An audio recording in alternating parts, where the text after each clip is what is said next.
सार एक न काने सुना तो ने आखिर देखा था कन बेड़वा सारा मांगा तो दहेज 25 लाख रुपया तो आज तरह दिया हो न देव रड़ुए मर गया जिंदगी भर। ए चाचा का भैया? अरे मेलू घर कौन हो? मेलू किया जाबे? हाँ चला हम लिया चल थी भैया यही खड़ा राम बुला के लेकर थी का मेलू भाई तू ये बैठ के ले सुन नहीं रहा था तोरे बेटवा भी एक नंबर के रिश्ता लेकर है। तू तो हर महीने में 1 नंबर के रिश्ता लेकर आवत है। अब की इतना बढ़िया रिश्ता लेकर एक तू माला माल हो जाबे। अच्छा हाँ जितना तुम्हें भौकाल मारे कोई माल ले जो चाँप के दहेज मिले। चला का भैया? जयराम चाचा। जयराम बैठा भैया।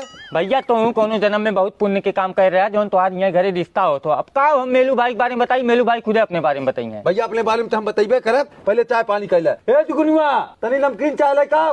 भैया हमार कुल लड़का डीएम कलेक्टर हैं और 10-20 गांव हमरे जमीनी में बसल हो और बैंक से 10-20 लाख रुपया हमारे महीने टैक्स कटियाला। चाचा हम रिश्ता लेके ना आई 20,000 रुपया बैंक से लोन ले आओ के जमा कर जेल जाबे।